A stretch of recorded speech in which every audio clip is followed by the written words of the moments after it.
You've tuned in to the Crispy Noodle Podcast. You realize what you've done? With Rich Liebig. Real gangster plays his cards right. And Michael Costanzo. What was that you just read? Let us be the Crispy Noodle in your vegetarian salad of life and boring news. Good times, noodle salad. The point is, you now have the ability to be happy. And now, here's Rich and Mike on the Crispy Noodle Podcast. Woo! Yeah! How you guys doing? What's up, everybody? It's time for this week's episode of the Crispy Noodle Podcast. Let us be the Crispy Noodle in your vegetarian salad of life and boring news. Folks, it's our job to give you interesting bits in world sports, entertainment, odd news, and whatever else we happen to stumble across. Isn't that right, Mike? That's right. We bring it to you with our unique sense of humor and wackiness. You never know what you're going to get here on the Crispy Noodle Podcast. That's right. Especially on an episode like this. We are live tonight. Recording this one live Wednesday night on Facebook Live. Very important reasoning for all of our podcast listeners that if you would like to be notified of when we do live shows, you got to follow us on Facebook Live, because every now and then, bam, we're on Facebook Live tonight. We'll do it live. Do it live. That's right. As the legend himself said, O'Reilly, Bill O'Reilly. Oh my gosh, that was so long ago. I feel that so was old. so long ago. He was like a big name. Yeah. And then he went crazy. Yeah. And I mean, they all go crazy at some point. Off the deep end. Yeah. Fantastic. He did do it live though. He did. He stuck by his word. He said he was going to do it live. He did it live. That's right. So, and we're going to do it live here. Yes, we are. So thank you guys for joining us. Before we get to the topics at hand, Mikey, how you doing? What's up in Costanzo country? I'm good. Costanzo country took a trip to Chicago again, this time to surprise my brother, our associate producer, for his 30th birthday. Happy 30th birthday, JB. That's right, Bruno again, getting all the love here. Oh, this feels so good. Yeah, there you go. Yeah, so I don't remember if I told the whole story. So back at the end of September, we went to Chicago to surprise JB's fiance for her birthday. JB planned that one unbeknownst to him. His fiance had been planning to surprise him for his 30th birthday. Everybody was trying later. to surprise you. So everybody. It was crazy. I'm glad I can finally talk about this out in the open, because at the same time, we're planning two separate surprise parties with the other individual. And so it was very difficult, to be like, oh, when we come to Chicago, talking to the one of them, meaning September, and to the other one, meaning November. And it was always like trying to keep track of all of it and all the different activities we had planned, all aligned and organized. It was quite the undertaking, but we pulled it off. Surprised him in Chicago. Round two. Round two. Yeah. I've been to Chicago twice now in a month and a half. Yeah. You're the traveler. I'm quite the traveler. It's a fantastic city. I'm going to review Chicago right now. Okay. I give it a solid 8.5 out of 10. Okay. Like almost a 9 out of 10. It's no. Why does it get a 9 or whatever? Because the scale. So Michael Costanzo does city reviews. I'm reviewing a city now. Yes. Yeah. So it only gets an 8.5 to a 9 and not a perfect 10 because it's not Philadelphia. Well, right, it's not Philadelphia, but particularly, the food that they're known for, I find is, well, first off, delicious, but secondly, a little strange. So their big thing is hot dogs, right? They're tasty, but JB made this point to me. He's like, you don't go out of your way to get a hot dog. It depends on how good the hot dog is. Right, but this is the thing in Philly, like cheesesteaks, right? A hot dog is it's street vendor food. Yeah, I'd rather have a cheesesteak than a hot dog. I'd rather have a cheesesteak too, Yeah. Street vendor food here is like a big soft pretzel, True, yeah. You know what I mean? So it's like there's like different levels. I guess their equivalent to a cheesesteak would be the Italian beef, which my brother lovingly dubbed the poor man's cheesesteak because it's beef and it's cheese. And it has giardiniera in it, which is those like pickled vegetables, and then they dip it in an au jus sauce. Uh-huh. And so it's kind of like a cheesesteak, but also it's kind of like a French dip. And then it's got like pickled like vegetables a French on it. dip. Yeah, but he described it as like a poor man's cheesesteak because like it wants to be a cheesesteak and it wants to be a French dip, but it's like neither of them really.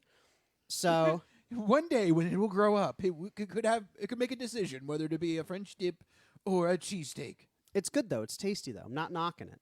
But their cuisine's it's tasty. But I would prefer. You know what? You know why I'm saying this? Because I had a cheesesteak earlier today. There you and go. I'm like, yep, you can't be a good cheesesteak. Italian beef, you had a good run, but step aside because the cheesesteak will always, in my mind, be the preferred sandwich. There's no hoagie places anywhere in Chicago, not that I could see. Well, obviously, they don't even call it a hoagie out there. Right? I don't know what it's they call sub it. Or they're crazy. Hero? They're crazy people out there. It's probably sub out there because I think Heroes New York. I think Heroes New York. I think it's sub out there. Yeah. Yeah. Do they call? Oh, how about soda? Isn't it pop when you go that far west? I didn't order any soda, but I think when you go that far west, it's pop. I would imagine it's pop. Yeah. Which always sounds weird to me. Pop. I remember the first time that I went to Canada and I ordered a soda. They're like, "Oh, you mean a pop?" I was like 12. I was like, "What are you talking about?" Yeah, how dare you? I want soda. Look, Kim Mitchell wrote a song that you can go for soda, so it is world renowned. That's right. From Canada. I have some Canadian relatives. I hope they're listening. You guys, when the first time I came up there, Kim the Mitchell, whole pop thing. The famous Canadian rocker. That's right. I forget how the song goes. Might as well go for a soda. Yeah. And like, don't destroy the world or something like that. No, it's something like you don't die or something. Like, oh yeah, just get a soda and don't die. Right. Or something along those lines. Yeah. Get a pop and don't die. It doesn't sound right. It doesn't sound right. Might as well no. go for a soda. Doesn't sound the. Might as well go for a pop. It doesn't. No, it stops. It stops the song. It does. It stops. Yeah. The pop stop. See. Yeah, pop stop. Soda is forever. But I also soda is forever, and in Chicago the deep dish pizza is forever. I tried the other big name in deep dish pizza. Last time we had Lou Malnati's. This time I had Giordano's. And Lou Malnati's is like a glorified Sicilian pizza, right? It's not really deep. It's not what I was picturing. It was like maybe like an inch. I was picturing like a pie. Right. So Giordano's is thicker. It's a stuffed Chicago deep dish. So it's basically like a pizza and then like another layer of pizza on top of it. That's what I was imagining when I thought of deep dish. And it's very hard to handle because it's so deep and thick. They both have their pros and cons. I think Lou Malnati's tastes better. But if you want just pure quantity, I mean, the Giordano's pizzas were heavy. Like a medium pizza was like carrying an entire stack of regular pizzas from around here. Like it had the same weight and heft if you were picking up like 4 large pies from somewhere. Okay. So it was a dense boy. A dense boy. It was a dense boy. It was good though. Anyway, we had a great time. I give Chicago a solid 8.5 to 9 out of 10. Not quite Philly. I don't understand this ranking, but okay. I don't know. Sure. That's where I rank it. There you go. Fantastic. Yeah. So good job, Chicago. Michael Costanzo rates cities. Yeah, is that okay? I guess now you already did it. Is that weird to just put a rating on a city? There's just like a completely arbitrary, subjective number value. Just did. I just So did. now you gotta stand by it. I gotta stand by it. All right. Well, Rich, how was your weekend? Did you rate any cities? No, I didn't rate any cities. But a fellow Preston and Steve alumnus, intern Ben, was doing a 24-hour video game charity run. Oh, nice. With Sonic. Oh, yes. And I got to join the first quarter of it. Made my special guest appearance and now commented. did you play Sonic? Did you just watch? What happened? So I was more of the commentator on it. Because we actually had like experts that like knew the levels and knew how to get to like. Because you didn't play a lot of Sonic. You were a Nintendo kid. I was, up. but I did. I love Sonic 2 is really good. I love Sonic 2. Casino Night Zone was my favorite. I knew you would. Yeah, that definitely is my favorite level in the Sonic universe. So I mean, I knew a little bit about it, but right. I decided to let the professionals go for the it. Professional Sonicers. Yeah. And all in all, it was a blast. They raised a lot of money for Extra Life. Oh, nice. So fantastic. It was a great cause all around. Hopefully we have more charity events and more marathons to do now that we're coming out of the horrible year that was 2020 and 2020. Yeah, absolutely. The last 18 months just, been crazy. So I'm glad that we're starting to get back to normalcy with events like that and stuff. And then my other thing that I want to mention is that I am playing Amnesia Rebirth. Okay. Because I love Insomniac games. You like all those Amnesia games, and you liked the actually, frictional games. Sorry, friction. Oh, okay. Yeah, not Insomnia. Yeah, that's another one.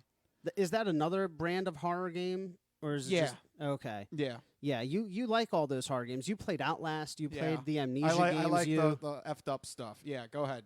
Give me a nice pie of. Give me a nice pie of effed up stuff. It stresses me out too much. Like I get to a point where I get so stressed because like even though it's fake, like I don't know, the threat of I don't know, just whatever it is, it just like ramps up the adrenaline too much, and I can't like physically play the game anymore. And then but you love it. I do. And then what I also love is just like not completely turning all the lights off, but just like maybe like a flicker, just something put it down to a dim. Yeah, like the dimmest that you can. Yeah.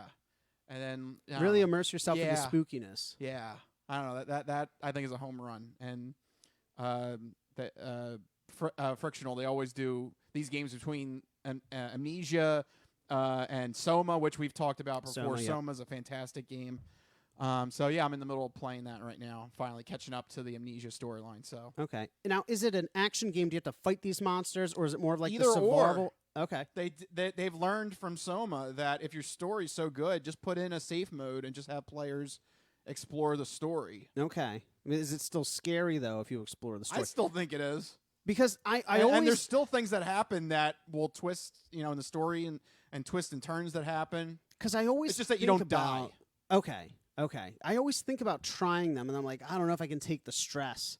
I played Soma. Where is it on a scale of Soma? Soma was very stressful for me, but I managed to tough it out. It's probably along the same lines. Okay. But again, they learned their lesson and how popular the safe mode was, that they put in a designated safe mode in this. So you can Interesting. You can play the game and don't have and it doesn't take away the threat of being scared or anything. It just you don't have to worry about dying is really the thing. I think that's the frustrating thing is if you're like me and you get stressed out playing games like that, you make mistakes, you die, you got to do it again. Yeah. And then that takes the actual fun away from you. You stop being scared, you start being frustrated. Right. And it's a very careful balance between, fright, fun, and frustration. Right. So if that is, and that's probably me too. If you're on that scale, there is a designated safe story mode that you just you turn that on. You don't worry about dying. You just focus on the story. And interesting. And yeah, I think you're right. It makes you actually more immersed because you don't have to worry about dying. The story keeps progressing. I might check that out. I like that concept. Yeah. A little late because Halloween's over, but nonsense. It's still you can still. It's always spooky season, according to my girlfriend. It's up to you. It's up to you. However you want to celebrate the holidays. Okay. Whether it's Halloween or as we head into Thanksgiving, celebrate it with ghosts and scary stories. Why not? Fantastic. Although one way you can celebrate this time of the year is with sports. That's a transition. Yeah. So let's go into the sports sampler. So you're not good at sports. It's a very small part of life. Sports. In your face. Ha! Sports coming at you in your face here. And did you like my reaction? Yeah, that was good. And we are going to do a quick topic in 2 minutes or less with a 2-minute drill. You ready, Mike? I'm ready. All right, clock is armed. What is on the docket? All right, this week in the two-minute drill, we got a little bit of baseball news. The World Series officially wrapped up with the Atlanta Braves beating the Houston Astros in 6 games. Didn't even have to go to Game 7 because Game 6 wrapped up with the Braves completely shutting out the Astros 7-zip. This was happening as we were recording last week's episode, so we didn't get Rich's official take. He was quite glum. Every time we would step away from recording, he'd be grumbling over there, looking at the score. Rich, so I can't wait to hear your official reaction. I'm just disappointed. Just disappointed? That's it? Look, this would have been perfect for the story of the Astros organization, that they were, they had the cheating scandal, that this was going to be their chance to redeem themselves. And instead, a stupid baseball team like the Atlanta Braves come in and take it all away. And by the way, I'm sorry, just why? How does the Atlanta Braves get away with being called the Braves? The Cleveland Indians had to change their name. The Washington Redskins had to change their name. Why not the Atlanta Braves? I think it's because, without getting too much into it, I think it's an actual term instead of just a blanket, grand universalizing statement. Yes, but also, like, you have these drunk fans that do the stupid chants. Now that is something to take issue with. I mean, the chants are obviously quite problematic. Atlanta is just not. They've just screwed me over in terms of sports between the fact they gave Tom Brady a ring in the Super Bowl. I still have not forgotten the fact you guys were up 28-3 and you couldn't close out the deal. Just Atlanta has always let me down. Always disappointed in them. Bye-bye, Georgia. There you go. They always let me down. Damn Atlanta. You don't like Atlanta at all. Just when it comes to sports, they just let me down. Whatever I need them to do, they do the opposite. Just all the time, without fail. So, good. Have your parade. By the way, I should have pulled that. Did you see? I just love how pissed you are right now. Did you see? There was a clip of the championship parade going down Atlanta's one of their main streets, and it's like booking it at 40 miles per hour. It's like, what? You don't want the fans to see the World Series trophy, you pricks? Like a parade at Fort. That's like it was like zooming down the street. That's like a high-speed parade. Like, what? Yeah, everyone. If you blinked, you missed it. Like where? Like that's Atlanta. What are you doing? That's not how parades work. Atlanta, 2.5 out of 10. Yeah, there you go. Give it one of your city ratings. 2.5 out of 10. Don't know how to do a parade. Yeah, you win a championship, you don't know how to celebrate. This is why you didn't win the Super Bowl. What are you going to do? Is Matt Ryan just going to burst down the main street in Atlanta? They're going to do it in sports cars and race down the street at like 65, 70. Yeah. Everybody, literally you blinked and you totally just missed it. Well, that's disappointing for the fans. Yeah. That's awful. That's not how a parade works. No, they're supposed to be slow. Yeah. Like agonizingly slow. Like Philadelphia. That's right. We do parades right, although we wouldn't know given the state of some of our sports teams, Rich.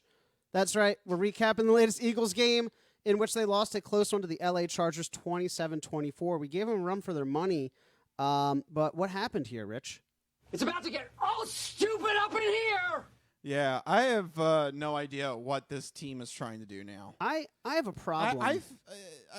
Yeah, go ahead. I have no idea. I have lots of problems. I saw this stat. Let me see if I can pull it up in time to actually. Got a lot of problems with you people. So, Justin Herbert was the 5th quarterback to complete 80+% of his passes against the Eagles this season. 5th quarterback to do so. Keep that figure in mind. Between 1950 and 2020, the Eagles allowed just 6 quarterbacks to complete 80+% of their throws, minimum 25 attempts. We have almost matched the entirety of. So now like, I can't even fathom this statistic. We're getting to the point now where it's not the offense that's the problem. The problem's the damn defense. They're not getting any pressure on the quarterback. They're not getting any takeaways. The Eagles are last in the league when it comes to interceptions. They're not taking away the ball. It's just everything on this defense needs to be retooled. And if the Eagles, it's such like a weird catch-22 because if the Eagles actually try and improve this season, they screw themselves on the draft. If they tank, well, then it's like, well, then why bother watching this season? No, they should just tank. They should just tank. They're not built to win now. No, they're not. It doesn't seem like it. You know my opinion. Either you make a play to at least make it to the divisional round of the playoffs. You got to at least get out of the wild card. I don't want to be a one and get in and get out real quick.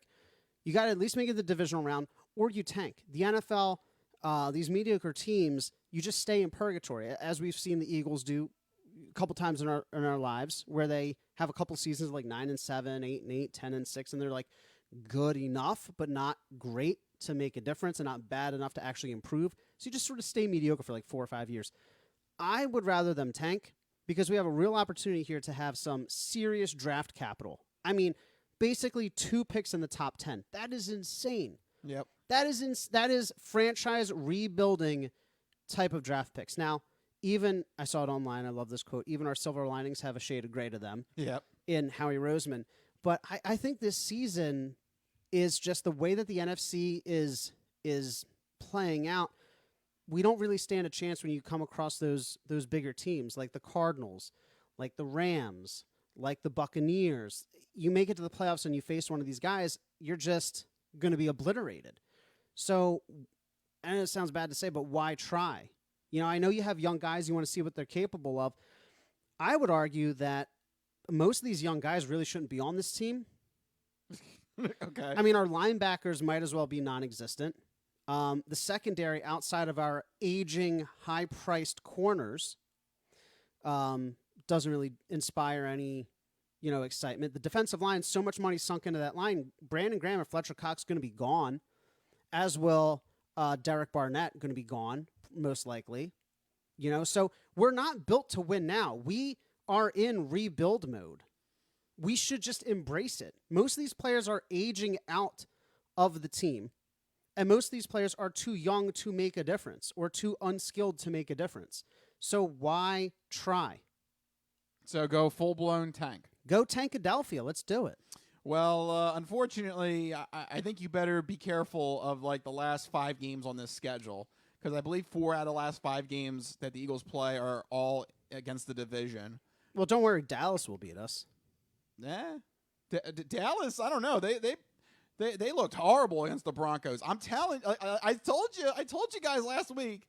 Dallas is fool's gold. They're gonna. They probably will win the division. They probably will go 10-7. But that's it. They're not making a deep run. They come across an actual defense that knows what they're doing. They know how to stop Dak. All right, let's do a thought experiment here. We're Okay. about halfway through the season, just over the halfway point. Let's do win-loss for the rest of the season. We got Broncos well, we'll get to that in a second. But right now, Yeah. Broncos coming up, we're going to lose that game. Okay. Right? Got Saints, win or lose. I don't know. Trevor Siemian doesn't look like he's been accurate taking over for Jameis Winston. Okay. That could go either way. All right. You know what? We'll give them the benefit of the doubt. We'll give them a win. Giants, that will probably be a win. Yeah. Okay. Jets will probably be a win. Yeah. Washington. Let's say they split Washington. Okay. We'll give them 1 for each. Yeah. The second Giants, we want to say we split the Giants. Split the Giants, yeah, too, Right, because so division's tough. It's usually tough to sweep a division. Cowboys. Well, see, that's the last game of the season too. If they've locked it up, they're They gonna put in their backups. Uh-huh. But if we're out of the playoff hunt, Yeah. I mean, what are we playing for as well?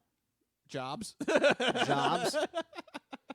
Oh, Rich, I hope you're not right, because if they win that Dallas game, that puts us at 8-9.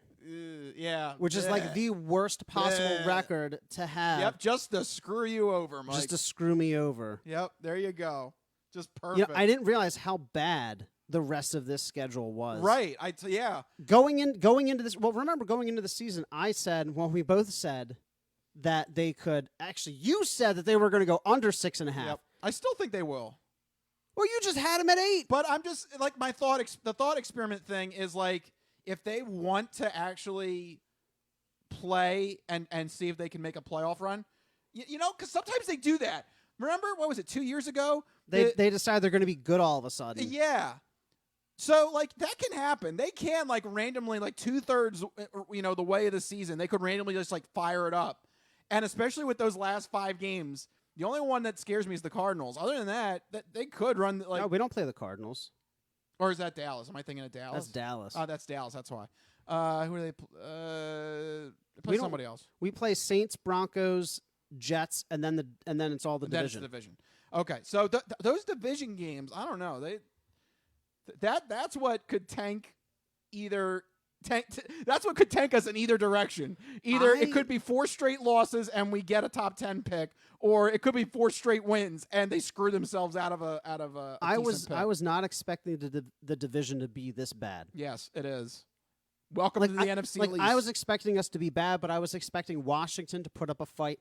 I was expecting Nah, New York to progress a little bit, but both those teams regressed alongside the Eagles. The three of us regressed, and Dallas only got better somehow, unfortunately.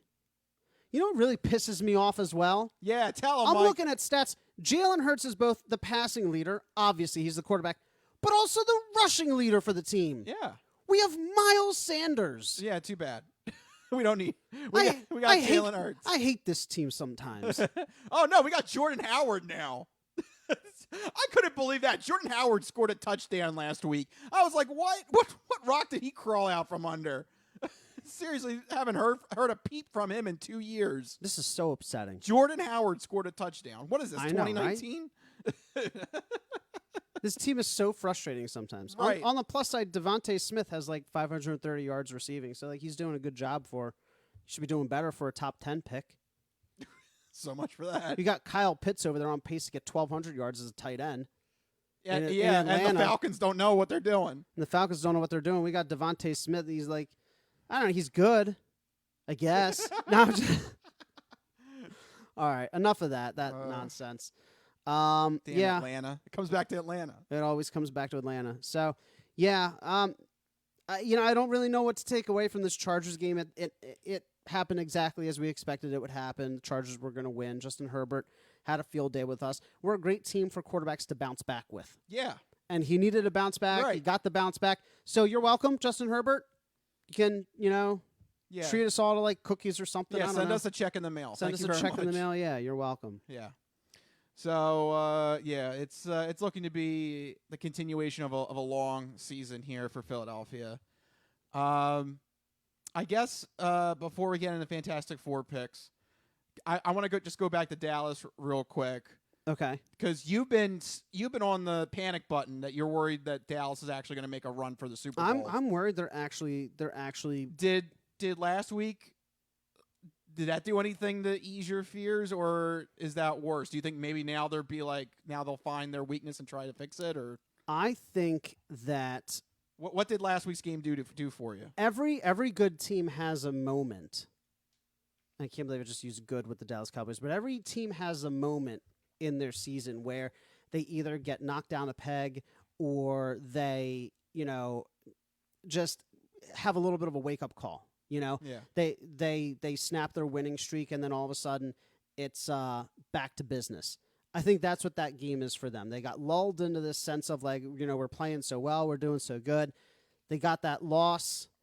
They essentially get it off their, get over it, get it off their back, and now they're just going to continue to pile on the wins going into the second half of the season.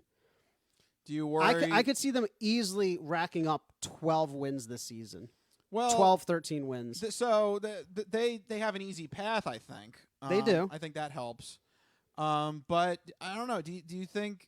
How about this? There was actually some criticism because Dak was still in the game in that blowout.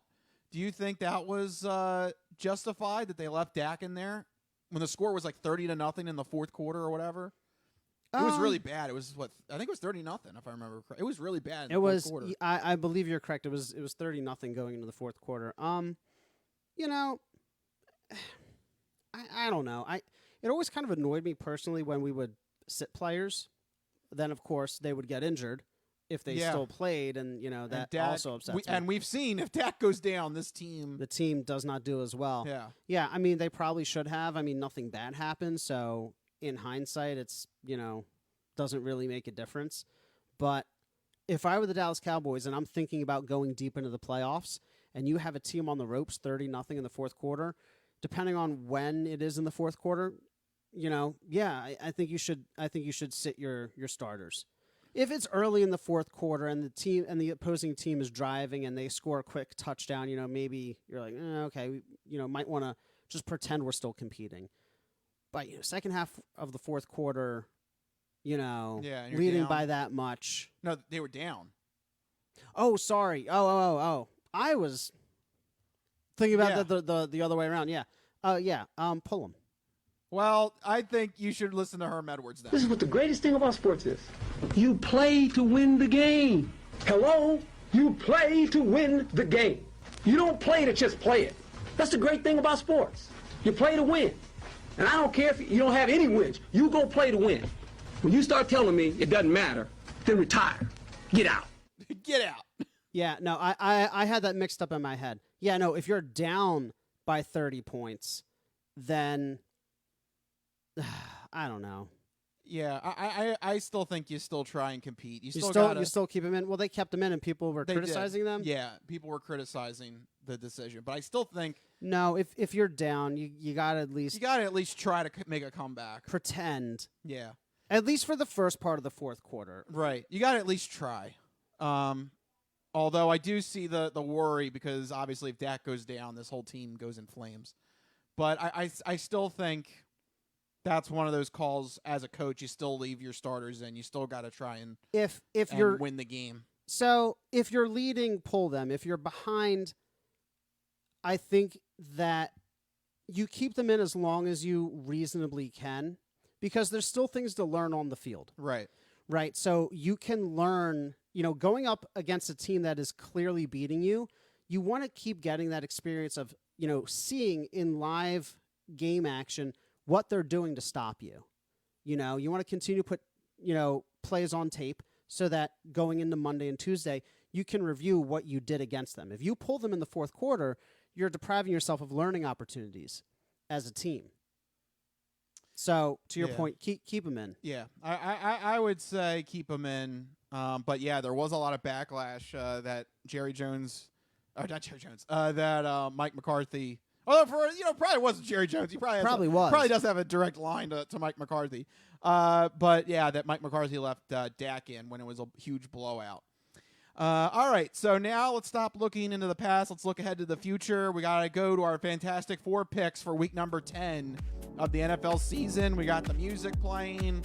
All right, Fantastic Four pick mode activated. What do we have on the docket? All right, first up, we have a pretty good matchup between the New Orleans Saints and the Tennessee Titans. The Tennessee Titans, of course, still down Derrick Henry, but they're moving along at 7-2. The Saints are, kind of slacking a little bit at 5-3. Rich, who do you think takes this one? I have no idea. This could very well. This is a toss-up. I had two different expectations for these two teams last week. I thought New Orleans would have been able to easily handle the Falcons last week because they still have a decent defense, but their offense was just so bad they couldn't put up any points on the board against the Falcons, and that did them in last week.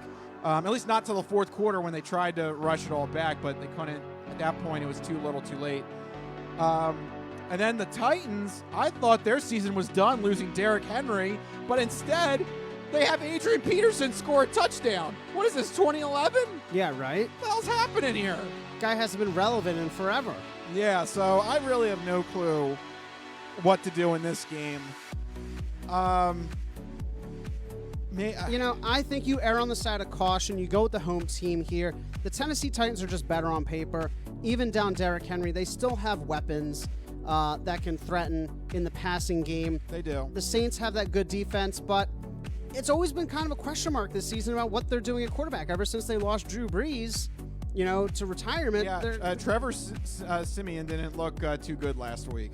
Yeah, it's they still haven't found a long-term replacement, and their record and their play on the field reflects that. So I'm going Titans. Yeah, I think that's probably the better move to go with the home favorite here, but man, I'm so confused. And these two teams were the prime examples of it last week. It was a weird week in the NFL. It was a weird week. As is this matchup here, two teams fighting to stay alive. One team we thought we'd never be in this position. The other, also we thought we'd never be in this position. The Cleveland Browns at the New England Patriots, both of them sitting at 5-4 and in a tough AFC, just barely staying alive in their respective divisions. Rich, who do you think comes out on top in this one? I think the Browns do. They actually felt better last week and looked better without Odell Beckham Jr. I mean, sometimes when you get rid of a problem player, things kind of turn around. I mean, I don't know what weird Cleveland logic. I don't know how it makes sense that Cleveland loses one of their top wide receivers in this weird dramatic dispute, and now they look better. And The only concern is Nick Chubb Yeah. is on the COVID list. He might not be able to play this game. And the Browns being the #1 rushing team, But you know that's what? going to be a hit. But you know what? They still got Kareem Hunt. He's still. That's right. Yeah, he's still a top 20 top 20 running back. So I mean, I do say take that into your calculations, but not too much. And I don't know if I trust Mac Jones in this. I think Browns are going to be okay. I think they can pull off a win here in Foxborough. So it's always tough to play at Foxborough, but the Patriots still, again, they're another team that's kind of lost their identity since losing their long-time franchise quarterback in Tom Brady. Kind of middle of the pack in every sort of measurable. Meanwhile, the Browns, at least on paper, have one of the best offenses, one of the best defenses, that #1 rushing attack. I think the Browns here, I agree, they can go into Foxborough, they can cause some problems for the Patriots. They have a lot of success on both sides of the ball. They're a team, unlike the Eagles, who are built to win now. They have all the pieces. They just have to execute and stop making dumb mistakes and get rid of problem players like OBJ, which they did. So I think maybe the Browns can start to correct the ship a little bit here in the second half of the season. Whereas the Patriots, rookie quarterback, I don't know. I just don't quite trust them like I used to. Yeah. So I'm going Browns. Next up, we have a battle for the AFC West. The Kansas City Chiefs are traveling to Las Vegas to play against the Raiders. This is a Sunday night primetime game. Rich, this is such a heated division. Every team is right there, basically tied neck and neck. I think they're all like 5-3, 5-4. They're all above 500. They're all above 500 and within a game of each other. This game here could end up determining which one of these teams makes the playoffs and which one of these teams misses the playoffs. Yes, and I think the Raiders also just signed Deshaun Jackson. Yes, they did. So an interesting little Philly note there to note. I can't. Everything that has gone with the Raiders recently, with all their off the field issues, I can't back them. I don't care how good they come out in this game or how confident they are. All these issues off the field with their wide receivers, that's got to take a toll on you. Absolutely. I think I'd rather go with the team that is more level-headed. They have a clear sense of their aims and objectives more than the Raiders. I think the Chiefs just being more normal. I think the Chiefs should be able to handle handle the team in Las Vegas. I think when this one you side with safety, you side with normalcy, go with the Chiefs. This is a tough one because Patrick Mahomes and the Chiefs have been playing kind of historically bad for their I'm looking at some of the stats here. The fewest touchdowns in any 3-game span, the most, the least number of points in a 3-game span. But eventually those type of streaks have to stop, right? And I mean, it's just a numbers game at this point. The Chiefs are going to win games. They have too much talent to not win games. And sometimes all it takes is, one or two weird variables to make the difference. And I think the Raiders, as you pointed out, with the off-the-field issues, it has to be some kind of a distraction, right? Yeah. By the way, if you want some research, go to my Twitter feed because I retweeted the list of all the draft picks that the Raiders made in 2020. It's embarrassing. Yeah. They've all, except for one, I think all of them, something has happened to each and every single one of them. So, good luck. And, it's that kind of bad mojo that just follows the Raiders around. So it's like... it's a bad mojo, bad feeling. I would not want to put my horse behind this team. I think this game is going to be not a clear-cut one. I think this could actually go either way because the Chiefs have a great offense, but the Raiders have a great defense. So it's going to be one of those ones where I think it could come down to the wire, but I'm narrowly giving the Chiefs the edge here just because they are a proven commodity. Yeah. And eventually they're going to start getting better. They just have too much talent to not get better. The Raiders just lost their Top two wide receivers. one of their best wide receivers, and replace it with two. Yeah. Oh yeah. and they replaced it with a 48-year-old Deshaun Jackson. Yeah. Good luck. So we'll see. I'm going with the Chiefs though. There you go. And to bring it all back around and to close things off, we're going back to the hometown team, the Philadelphia Eagles. They're traveling to Denver to play the Broncos. Rich, what do you think? Yeah, Broncos just looked. That defense just looked unpenetrable. Do you know the last time we played the Broncos was the Super Bowl year? We crushed them 51-23. Yeah, I don't think it's going to be the same result. I think Denver handles us in this one. Yeah, I think so as well. It's not much of a choice. Yep. And there you go. That's our Fantastic Four picks for week number 10 of the NFL season. Yeah, there you go. Wow, we're already week 10. Season's flying by. It really is. I know. We have more football than ever before, or whatever the tagline is, but it's still flying at a good clip. Yeah. But there you go. And that's our sports sampler for this week. But don't go anywhere because we still got a taste test to do, the entertainment entree, and then the non-fortune cookie odd news still to come. We'll be right back here on the Crispy Noodle Podcast.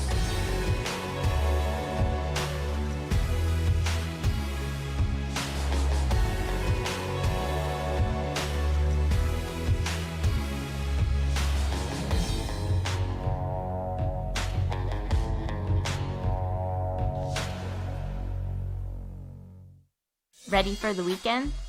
Happy Friday. Hi, my name's Marie, and I'm an artist who's been making Happy Friday doodles every week for over 7 years. And now you can own my art collection in this Volume 1 and Volume 2 art series. These doodles span across multiple themes, yearly festivities, various countries, languages, and more. Both coffee table books have something for everyone and are the perfect conversation starter or gift for a friend. Really, anyone who enjoys a good weekend. Available on Amazon, Ingram, BookBaby, Barnes & Noble, and more. Visit happyfridaydoodles.com/books and get your copies today. Let's celebrate the best day of the week. Happy Friday.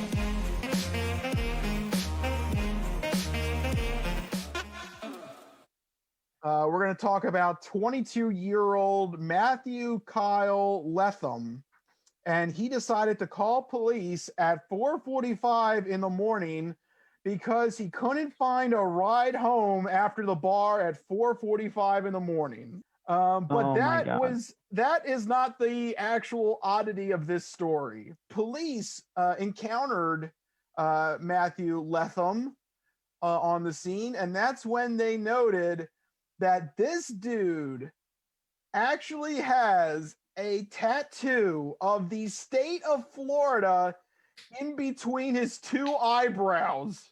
Oh my God. Yes, and I have his mugshot. So here we go. He's literally Florida Man. Yes. He's like a superhero Florida Man, and that is like his logo. He is Mr. Florida Man. So I mean, it's the most harmless Florida story we've ever had. Yeah, except for the fact that dude has a tattoo stupid that will last the rest of his life that he cannot hide. You cannot undo that. Every job interview he goes to, the very first thing they're going to see and question is the Florida tattoo. Yeah. It's literally like, can I touch it? Like, it's right there. You know the scene in Austin Powers Goldmember? The guy who has the mole? Yeah. Moly, moly, moly, moly. Yeah. It is that, except with Florida on his forehead. Is anybody more proud of their home state than that guy? Nope. Can't say it. I can't say. Nope. I can't think of anybody else. Nope. So, I love Pennsylvania, but not that much. No, I do not want.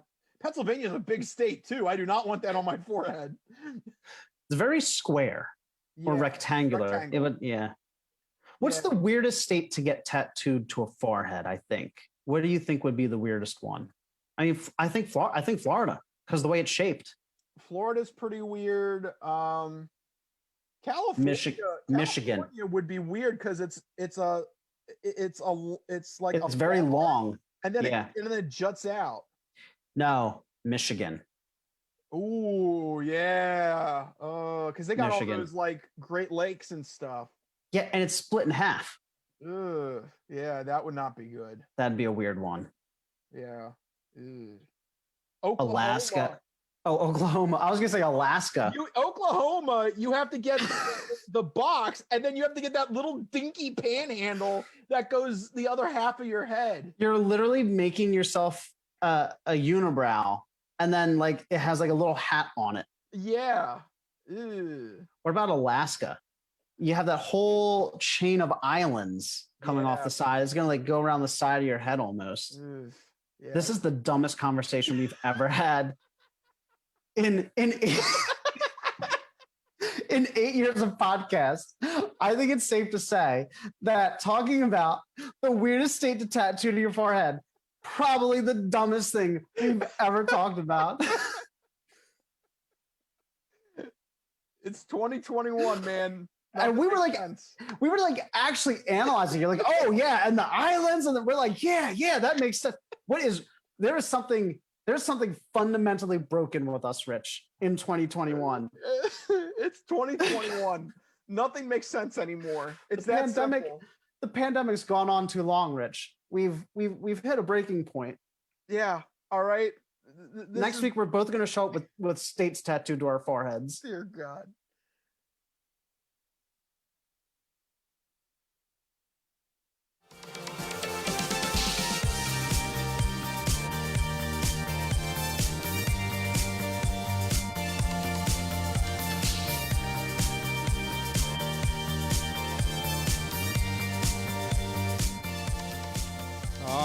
Yeah, we're back here on the Crispy Noodle podcast. Oh man, did a lot of sports talk. A lot of our personal plans and stuff like that in the first half of the show. But we have another bit to get to with the side dish, the entertainment entree, and the non-fortune cookie odd news. But before we get to all of that, we have a small little announcement that we want to plug for our good friend Marie. She's the one that came up with the Crispy Noodle logo. That's right. We owe a lot to her with her graphic design of that iconic microphone with the bite being taken out. Absolutely, and we had her on the show. Yep. I guess it was a little while ago now, wasn't it? Yeah, a month and a half ago. Month and a half ago. Yeah. You see the ad all the time during the video version of the podcast. But some news here the next couple of weeks. She will be having a book signing. Yes.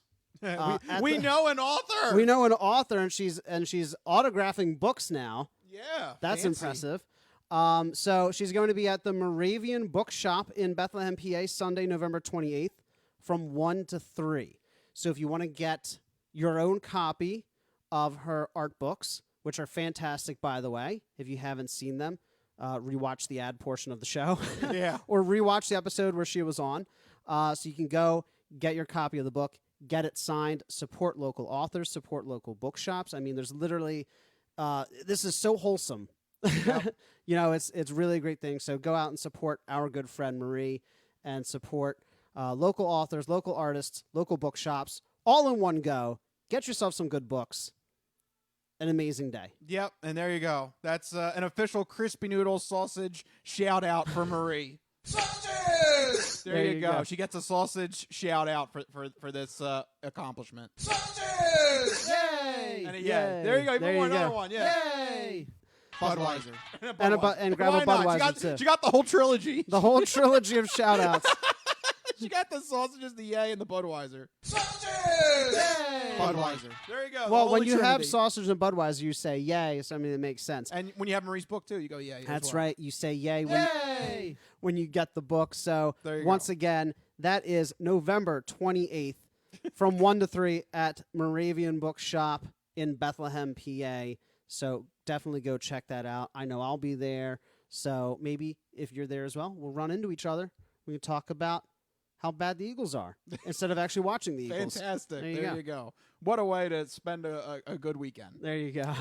All right, now let's get into the side dish. We're going to be trying another taste test from the Czech Republic, courtesy of Universal Yums. Universal Yums. Yep. This So wonderful thing that Mike found. it's one of my favorite things. I literally can't stop talking about them, obviously, because I've made it a recurring segment. But we're going back to the Czech Republic, and this week we are trying 2 new snacks.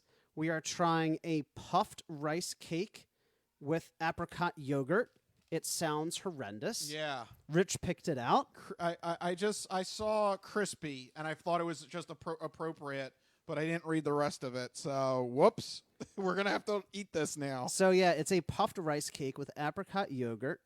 Apparently, this is something that they really enjoy there. I just realized the company is Druid. Druid. Huh, funny. She doesn't look Druish. She doesn't look Druish. Let's go ahead and... this doesn't look Druish. It does not. Druid. So let's go ahead. Look at you. We got napkins. Look, this is a professional show, Rich. Yeah, we're We're professional. We got napkins. What the? It looks like a. You picked it out. It looks like a communion wafer. It's so. I've had rice cakes before. This is quite a flat rice cake. Yeah. And it's covered in apricot yogurt. Are you going full religious on me? Oh, it does. It looks. Well, let me see. I don't want to break it over my computer because I don't want to get crumbs on it. But I'm going to break the Eucharist. Breaking bread. Okay. We're breaking bread. Eat this. No, I shouldn't do that. That's sacrilegious. Cheers, though, Rich. Yeah, here you go. Cheers. Let's try this puffed rice cake with apricot yogurt. I'm just gonna bite into it. Okay, you do that. You do it. Go bite. Do it.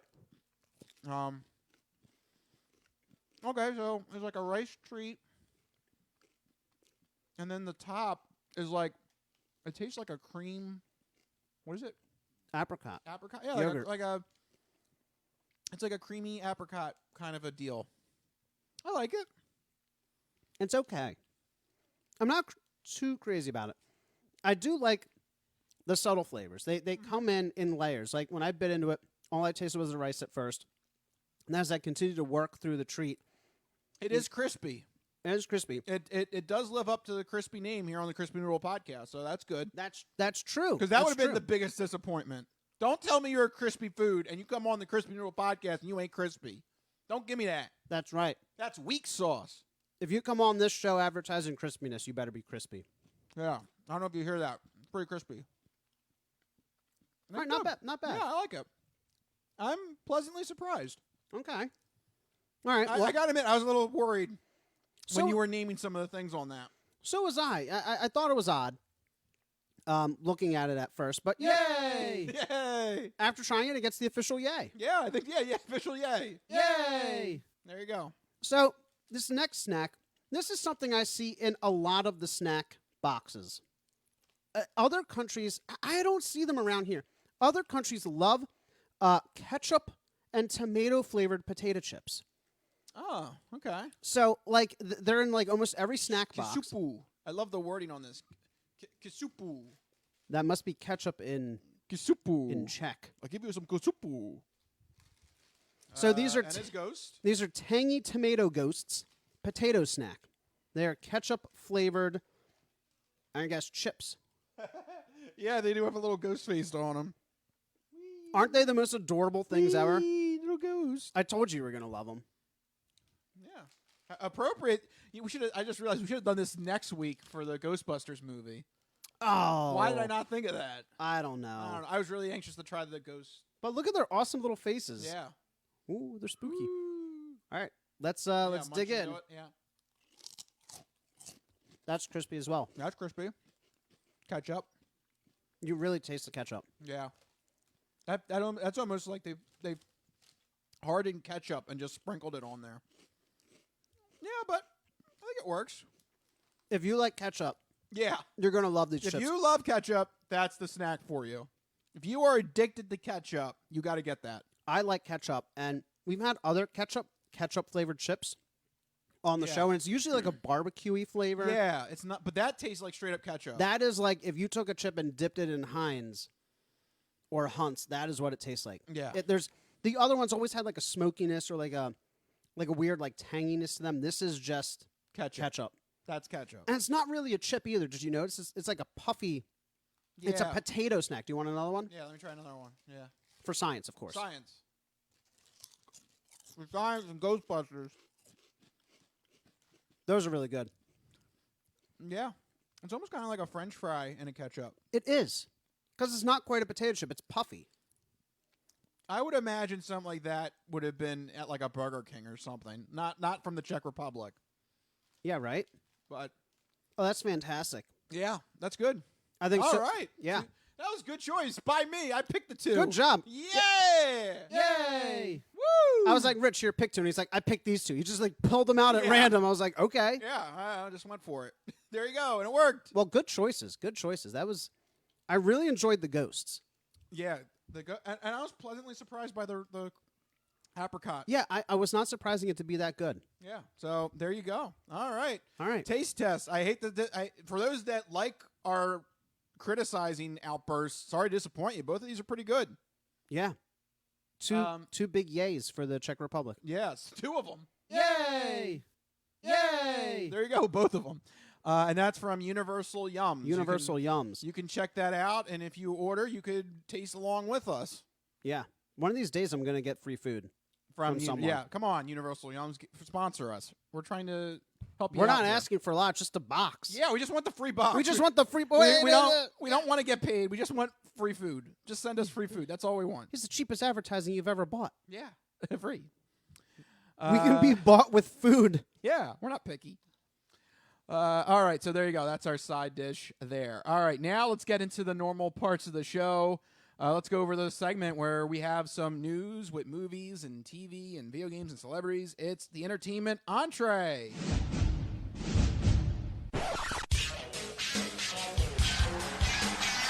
And now, the latest in movies. The Simpson guy writes to movies. Dear Die Hard, you rock. Especially when that guy was on the roof. Music. I know what that is. That's music. Video games. I'm Commander Shepard, and this is my favorite store on the Citadel. Celebrities. You really know Warren Beatty?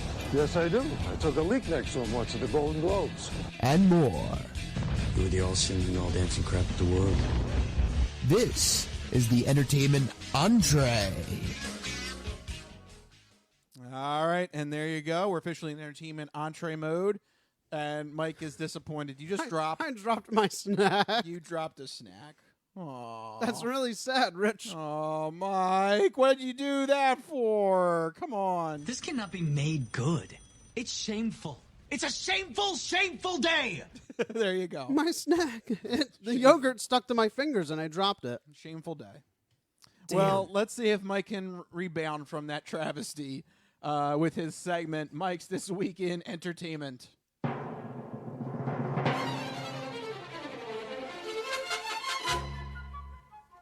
All right, you have some items that we should keep an eye out for this weekend? I do. I can overcome my sadness over the snack with my excitement for this video game coming out this week, Jurassic World Evolution 2. Of course. Yes. Jurassic World Evolution 2 comes to PC, Xbox, and PlayStation consoles. Take on the role of park manager for all the Jurassic Park and Jurassic World locations, picking up after the events of the last Jurassic World movie.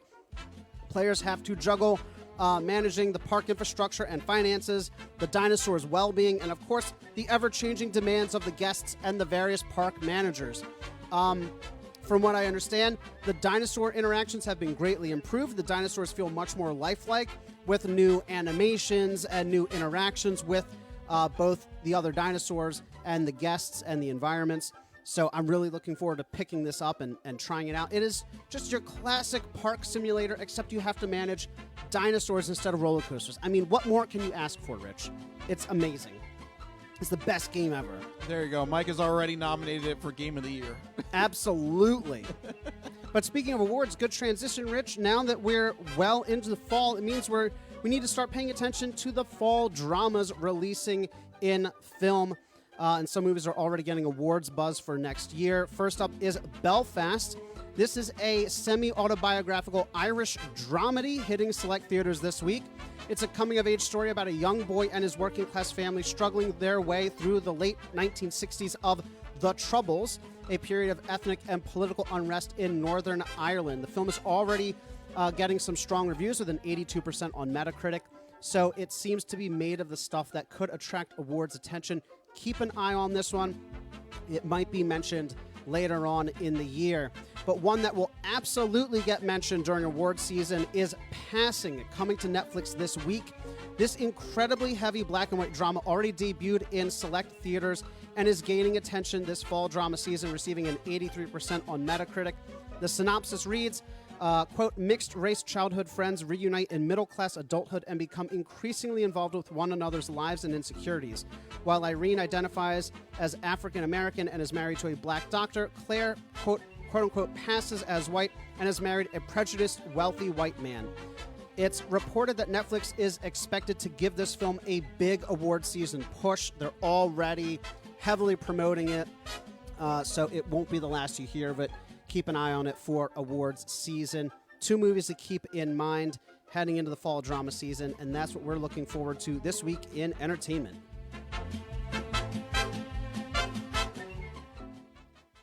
All right, there you go. Mike letting you know if these 2 movies might be gaining some award steam.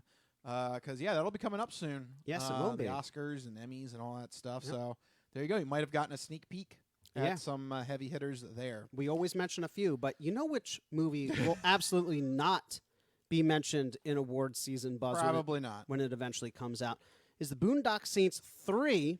Yeah, a third movie was greenlit. You wanted to mention this because why? Like, I didn't see the second one. The first one was good. First one it was fun. Very good. Nice cult classic. Right.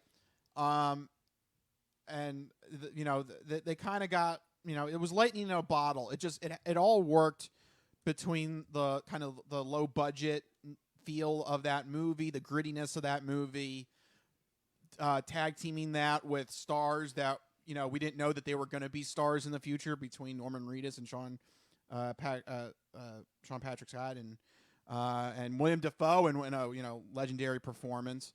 So I mean the first one was really lightning in a bottle, and then they tried to do a second one as Norman Reedus was getting more, becoming more of a household name as he started to do Walking Dead. It was it left a lot to be desired, the second movie. So I did not see it. I skipped it. Yeah, I would say, I hate to say it, but unless you're anxious to see the third movie, I don't think you need to see the second one. I think this might be a case where maybe you just enjoy the first one and you just respect it for what it is and just don't go any further. But if you are curious and you're interested to see where this Greenlit project goes, then maybe you take a swig at the second one. But it's not as polished. Well, not polished, but it's not as novel as the first one. Right, and I think novel is the perfect way to describe it, because if you look at it critically, both movies were awful. Yeah. I mean, so I like the Boondock Saints, right? But it did not do well, critically or commercially. No. It was widely considered a flop when it came out. Critically, it did not do well. And you're right, it caught lightning in a bottle. It was novel because it was low budget. It was weird. It was kind of violent. It was kind of all over the place. And it vibed with people. Yeah. And it became a cult classic. That's the thing with these cult classics. They're usually not good movies, right? They're not, The Room is not a good movie. Well, hold on. They're not good in terms of like a classic or... it's not The Godfather. Yeah, it's not good in terms of like a serious analytical examination of the film. Right. Yes, that I would say that. But I still don't. Sometimes that doesn't mean that the film's not good either, because there are movies that that you like, and it's probably critically panned, And you're like, why is that critically? Why is that movie critically panned? I enjoyed this movie, So I mean, I think you got to be careful with the exact wording of that. It's more like the classic film analysis of a movie. That's usually it's not as good. That's where you get that sentiment from. But I still don't think that means a movie's bad necessarily. It's just more of. It depends on the lens that you're examining the movie from. I guess if a movie's entertaining, then it's accomplished something on some level. Right. Right. So yeah, to your point, when I say bad, I mean, when looking at the film from a film perspective, like from a craft and right, a critical and a construction point of view, like. How is the pacing? How is, how well does it film? Right? Yeah. Not great. But I enjoy Boondock Saints. Did not try Boondock Saints 2. It doesn't change the fact that critically and commercially, both these films were not viewed as successful. So how do they keep getting made? Well, I mean, now at this point, this is 21 years after the first one came out? Yeah. By the time the third one comes out, it'll be about 23 years. Yeah. So I would imagine at that point, it's just all the leftover DVD and merch sales at this point. Because, I mean, literally, it's taking 23 years to get from the first movie to this.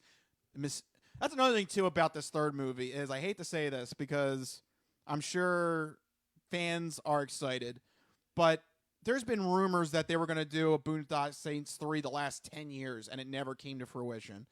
So, although this is the furthest that it's officially getting with the announcement of a greenlit on the script and everything, and the Norman Reedus is coming back because he's not doing Walking Dead now. I don't know. I'm still going to take it with a grain of salt. I'll believe it when I see it. I don't think it's. I'm still wary that it's not happening. The story of these films is interesting. So I'm reading on Wikipedia. The first movie grossed $30,000 in 5 theaters in the original run. Yeah. On a $6 million budget. A flop by any definition of the term. Right. And then Wikipedia goes on to say that it developed a cult following. It grossed $50 million in domestic video sales. So, pretty good in video sales. Now, the second movie, right, because now it has a cult following, again, it was about an $8 million budget, and according to Wikipedia, it grossed $10.6 million in the box office. So they made, $2.5 million on the movie, but barely, right? So, was it worth it? I don't know. The thing that strikes me as odd, right, is that this is the director's only films. Yeah, he hasn't done anything else. And I did a little bit. Again, this is Wikipedia researching, so kill me. I didn't double check my sources. I had 15 minutes to look it up. But I'm reading up about this director because if you look on his Wikipedia article, his headshot is like some random redneck dude. It's like a Facebook image. It's like a Facebook image, exactly. This is the only thing he's ever done. And I'm reading up about how he wrote the script. And he passed it to a producer's assistant who passed it to someone else, who passed it to someone else. I think this guy must have ins in Hollywood, and this is the only reason he's getting these movies made. How do you build a career on a critically and commercially flopped movie and get 2 sequels greenlit as writer-director? Yep. Well, that's a little odd, don't you think? A little bit. But then again, I still think with the sales from the cult following and the merchandise, I can see why a movie studio would greenlight a third movie. Yeah. But at the same time, I'm still not going to believe it because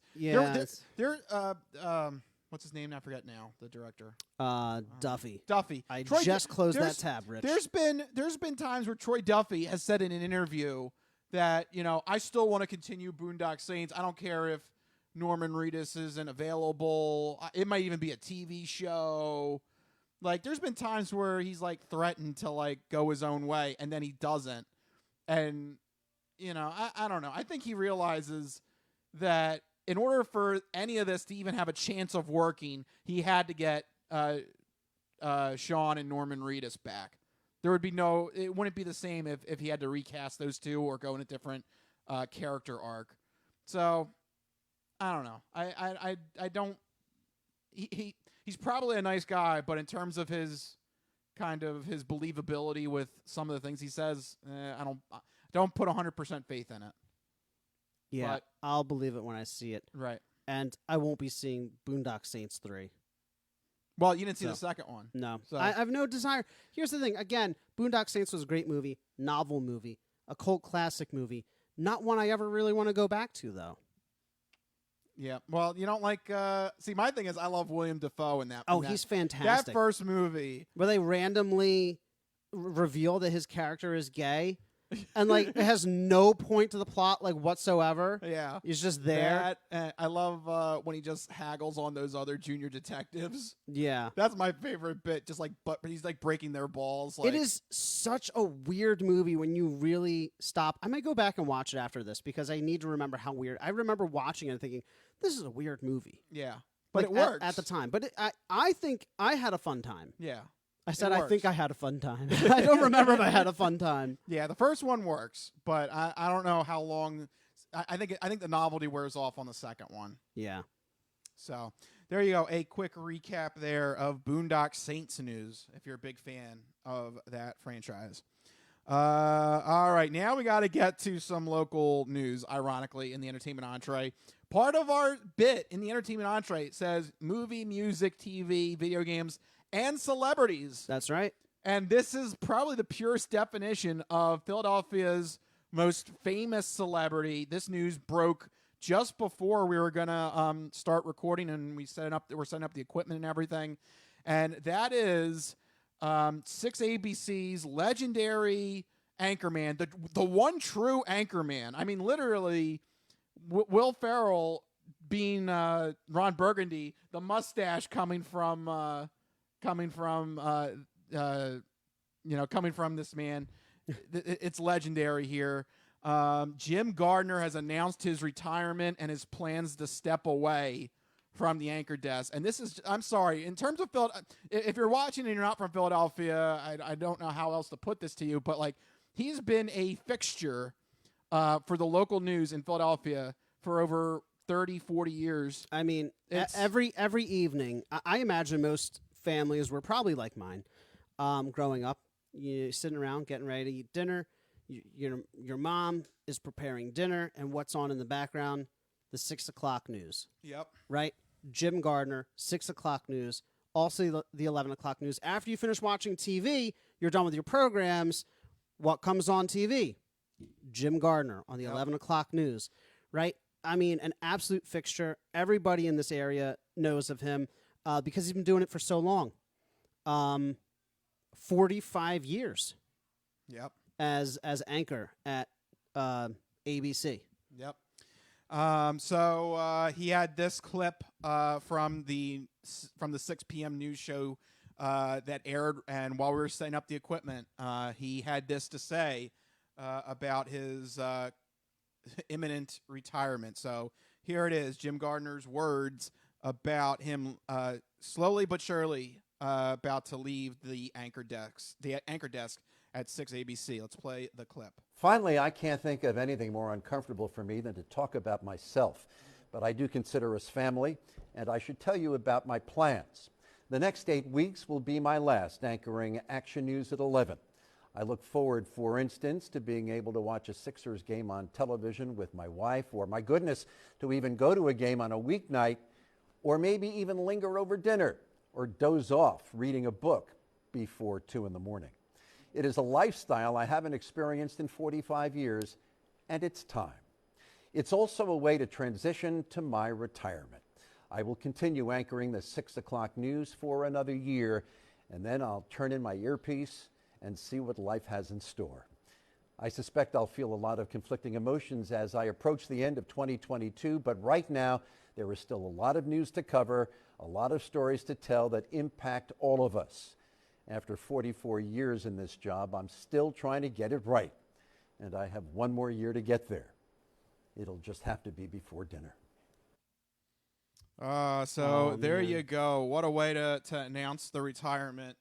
So I know, just reactions. This is because it's funny. This literally broke like a couple hours ago. So we are still kind of in like a state of shock over this. It is shocking because when you have somebody that's a fixture like that, you never imagine them not being there. You know? So to think about, and I haven't watched the news in years, because I'm a millennial, so everything is on my phone, but every once in a while when something big happens, you turn on the local news and he's there covering it. And you never imagine that fixture ever leaving. And now it's next year, it's, man, it's going to be weird. Yeah. If I ever decide to turn the news on, he's not there. From at 6 or 11. Yeah, it's funny. I remember just maybe like 6 months ago, I remember seeing like one of those just generic electric billboard ads. Right. On one of the, I guess it was probably like 476. Probably driving from an MMR event or something. And just seeing one of those banners and just they have the lineup of the anchor people from 6 ABC, and Jim Gardner's right there, center, the featured anchor man. It's just like, I was like, he's never gonna retire. Yeah, and then 6 months later, he comes out with this. Whoops, he's gonna retire. It's just, it's you just don't think about like, wow, like I'm so used to seeing that face, that mustache, giving me the news. It's gonna be weird that he's not there anymore. On a personal note, I've actually gotten to meet him twice. Oh, wow. And ironically, both at different jobs. Okay. Because at one point he actually drove a car that my dealership that when I was working at the time, he actually drove in and needed service. Wow. He was so I got to meet him there, and then I got to meet him at Preston and Steve because he's a supporter of the Camp Out for Hunger as well. And I gotta say, he was exactly what you expect. Very calm, cool, humble dude. He never like thought like, oh, I'm, a celebrity. I needed to be bumped up in the service line. No, he was just, let me just, I'll take, whatever you can do. Thank you very much. Just very normal, chill guy. Yeah. He seems that way. So it's nice to actually hear that he was that way. Yeah. Or he is that way. And I also got to admit too, so personal bit, for Preston and Steve, he still showed up in like a suit and tie and everything. But when he needed the car service, he only had like a button down shirt, like not like a dress shirt, but like, like a relaxed kind of button down shirt. Right. And it was like, oh yeah, he is like a he is a real person. Yeah. He's not just like a talking head on TV. It does kind of throw you off a little bit when you see somebody that's not in that element that you're so used to seeing. It's like when you're a kid and you see one of your teachers in the grocery store. Yeah. And you're like, they let you out of there? Yeah, what? You have a life? I thought they just plug you in the closet and you're just there the next morning. It's a good analogy. Yeah, it is kind of like that. Yeah, when you see somebody outside their typical environment, it always throws you. Yeah. Or like another thing too is like he was just coming in for service, so like like he didn't have like makeup on, he had glasses on, his hair was a little messed up. He was just a regular guy. Yeah, like I love to see that. I love to see people who are big names just like be regular people. Right. Exactly. And that's what he was. He was just coming in for service. He had service on his car. Yeah. But he wasn't trying to be a regular person. He is a regular person. Yeah. Some celebrities they pretend to be real people, but like it seems like yeah. Right. So I mean, especially for a guy like Jim Gardner, 40 years on the air, he could act like I'm King Kong of Philadelphia. I'm the King Kong of Philadelphia broadcasting. He anchors the before the evening and the He's interviewed late presidents. How about that? I have the stat here, Rich. How about that? He's interviewed presidents. He has covered every Democratic and Republican presidential convention since 1980 and has interviewed every president and major presidential candidate since 1976. There you go. Yeah. So, I mean, he is a big deal. Yeah. But he never kind of acted like that, or he never wanted to have that label put on him. Right. So he's absolutely a big deal here. So going to be sad to see him go. But man, what a career! Right. Well deserving of retirement. Yep. So, unfortunately, that's a little bit too local. So, if you're not from Philadelphia, you're probably like, "Oh my God, what the hell are they Get doing?" with it. Yeah, No, what the I'm hell, kidding. the hell are these guys talking about? But if you are from Philadelphia, man, that's a big blow. It's just wow. It's just it's the changing of the guard. It's the end of an era. Everybody can relate to that, though. Yep. So there you go. Big news here in Philadelphia. All right. So jumping from the local news now to the odd news. Oh boy. There you go. It's time for the non-fortune cookie odd news. We've been talking about cool and its ramifications and how it applies to the hip scene. But maybe you could give us some examples now of the opposite of cool, uncool. Just exactly what is uncool? My nipples look like milk duds. Holy shnikes. It's time for the non-fortune cookie odd news. It's not of this world. I don't know exactly what it is or what it's doing, but this is not human intelligence, okay? It's not human intelligence we're facing! How you doing? Me? I'm doing great. Manda bastata. I don't make this stuff up. I'll take a pound of nuts. That's a lot of nuts! That'll be $4, baby! You want fries with that? I seen the celery dance across the baseball fields. You had me at Meat Tornado. No, go past this. Past this part. In fact, never play this again. Okay. Oh, what does that mean? And now it's time for the non-fortune cookie odd news. So sit back, get everything you need to get from the kitchen. Be sure and empty the bladders. Go to the bathroom because you're in for a hell of a ride.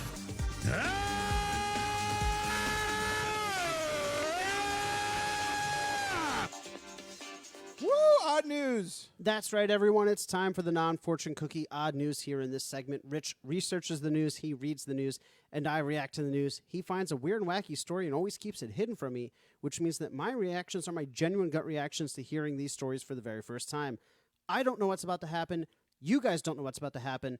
And even Rich doesn't know what's about to happen because these stories always take us down wacky and wild paths, and I'm ready to get started. Where are we heading to first? Let me guess. Is it Florida? Oh, come on. Is that even a real question you have to ask here? Now, who is this guy in Florida? It's Florida, and they're crazy. Oh, yeah. It's always time for a good Florida story. All right. We're going to cover a prison jail fight in this one. Oh, lovely. Yeah. That's the best kind of fight. Yep. It's a jail fight. Yep. We have a prison jail fight here between these two winners here, Christopher Callan and Amado Dominguez Quevedo. Hopefully I said that right. Dominguez Quevedo. Quevedo. There you go. That's the best I can do. Man, Christopher, man, he looks rough, man. Yeah. By the way, who do you think won the fight? Ah, man, I don't know. That's a good question. Yeah. That's a toss-up right there. This might be a new game I play. Who won this prison fight? Who won the prison fight? Do. So, again, Rich, tell us, who won the prison fight? Because I don't know. I mean, take a guess. So you have a 50-50 shot. So Christopher looks like he is a character from Grand Theft Auto. He looks like Trevor from Grand Theft Auto 5 if he had a beard, yes. right? The other guy, he just looks like an old dude to me. Just an old dude. He's just an old dude. I'm going to say that while Christopher looks like he could take somebody, I bet that old guy is crafty. I think the old guy won. Unfortunately, no. It was the other way around. Christopher won. Damn. It was a very bad beating, unfortunately, too. Dominguez Quevedo had to go to a local hospital emergency room. After the fight, he was found to be missing 2 missing teeth, sustaining a broken rib, bruised lips, and a fracture in his left orbital socket. So a pretty bad beatdown. Wow. Yeah. This is not fun. This guy's getting walloped. This Christopher Callan. Yeah, he walloped this dude. So naturally, they had to ask what caused this fight between these two prison inmates. And that's when Christopher Collins said that the reason why they got into a messy confrontation last Thursday night was because, quote, My cellmate farts too much and stinks up my cell. Yeah. How dare you? Woo. He's going on. That is a lot of farts. Yeah, I mean enough that you get in a physical brawl and like that's a lot of injuries to put on this dude. You know, I've never understood the whole obsession with farts. Because now maybe I'm a little biased because I cannot smell. My sinuses are bad. I have a hard time smelling things. So what? Let me explain. What is this logic you're going down? So people are always like, "Oh, fart! It smells. Oh, it's so bad." I'm always like, I don't smell anything. I see no problem with this. So when people fart, You can't smell anything? I have a hard time smelling. So when people fart, everybody else is freaking out. I'm like, I don't smell. It doesn't bother me. You don't smell at all, though? I mean, I smell things, just not very well. I don't have a good sense of smell. Okay. So okay, so random. What? I didn't know You know I have really bad allergies Yeah, and but bad sinuses. you can't. I can smell, but usually when people like a fart is not odorous enough to register. Oh, you haven't been hanging around the right people then. Who have you been hanging around? Yeah, you got to hang out like you got to go back to Chicago and you got to hang with some true Bears fans. They'll light up a room for you. Oh God. No, the worst fart I ever smelled was when my brother's dog farted when I was, when we were watching him. Those farts smell. I've never been in a situation where a human being farted and I had to flee the room or hold my nose. Okay. Have you? Yeah. Really? Oh yeah. Oh, I could embarrass some people. Oh no. Oh yeah. There's been some nasty farts I've smelled. Oh boy. Oh yeah. Okay. So I don't know. I don't want to. Let's not embarrass people. Yeah. Let me just. Rich is so embarrassed right now. Yeah. Just move on. Yeah, I'm just move on. Okay, so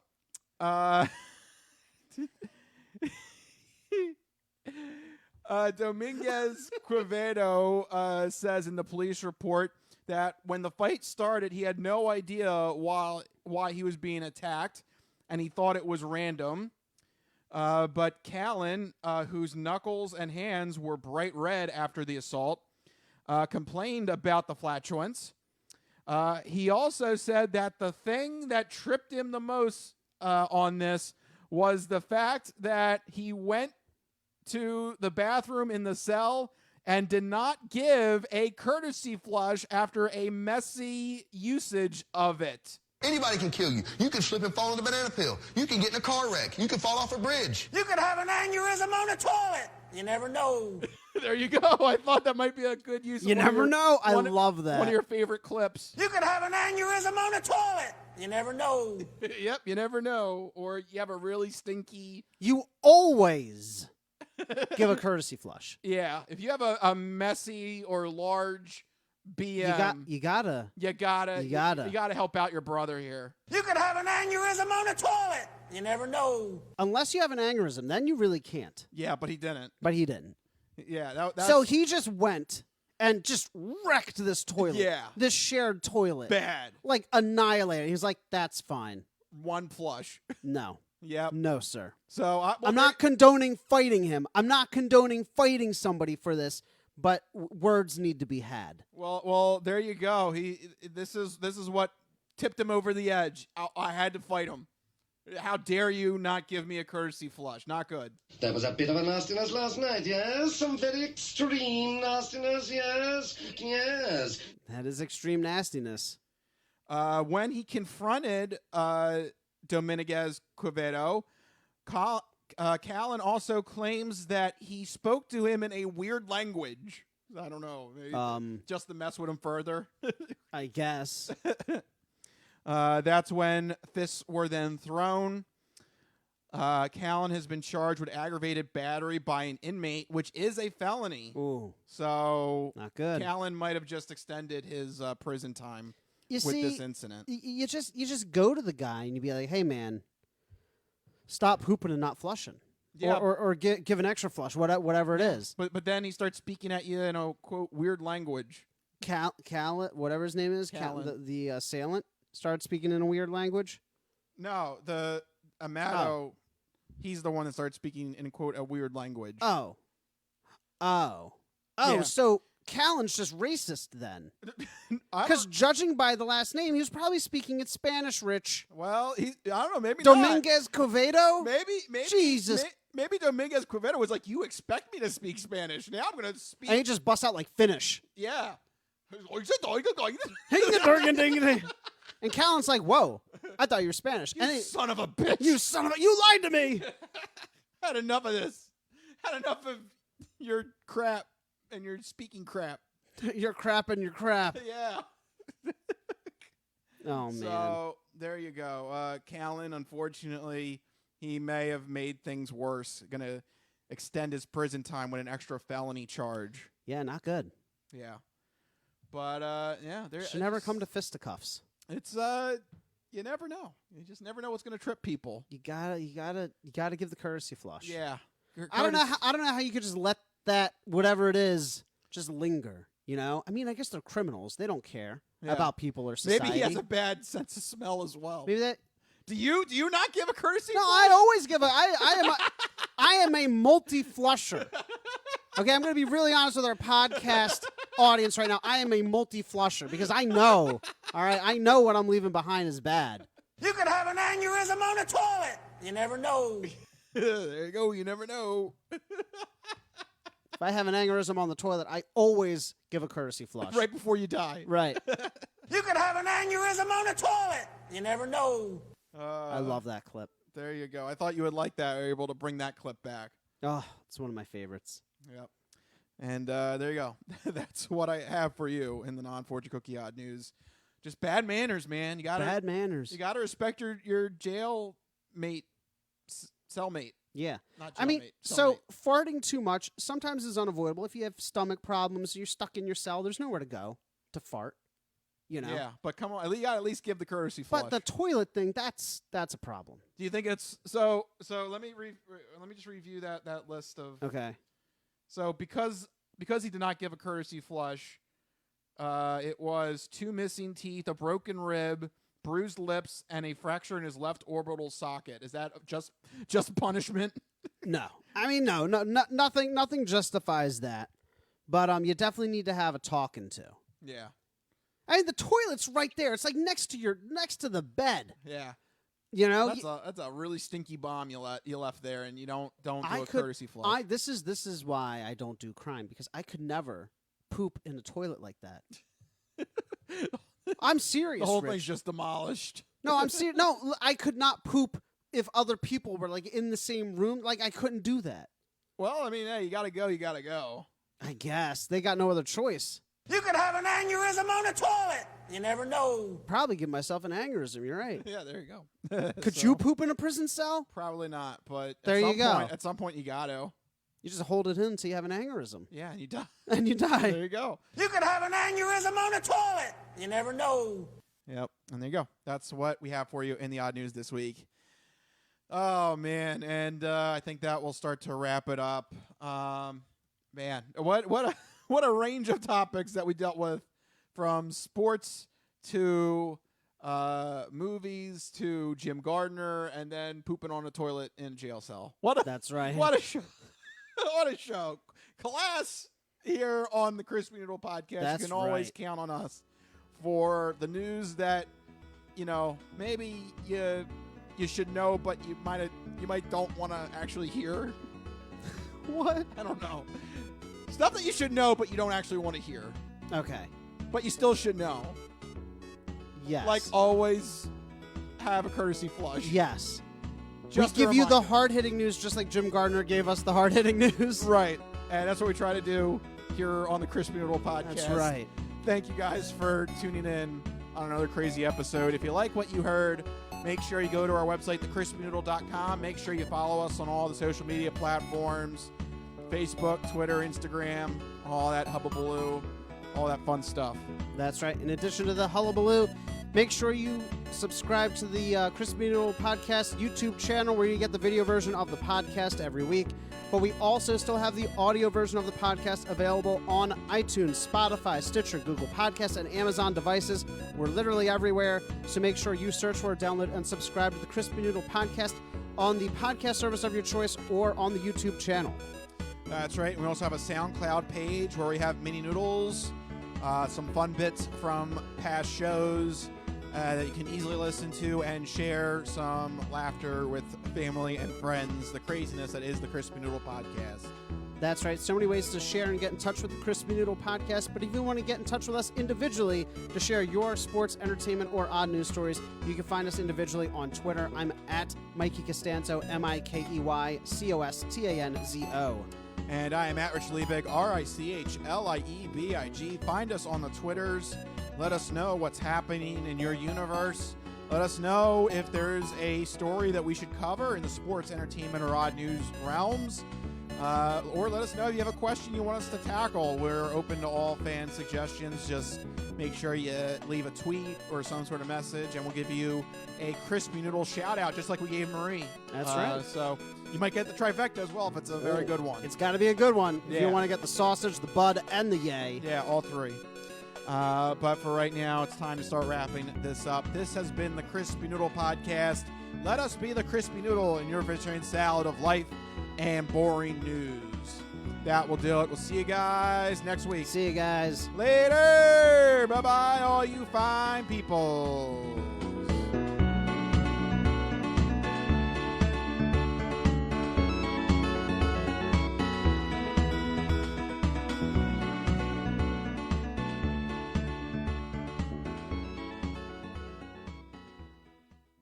Some of us have great stories, pretty stories that take place at lakes with boats and friends and noodle salad. A lot of people, that's their story. Good times, noodle salad.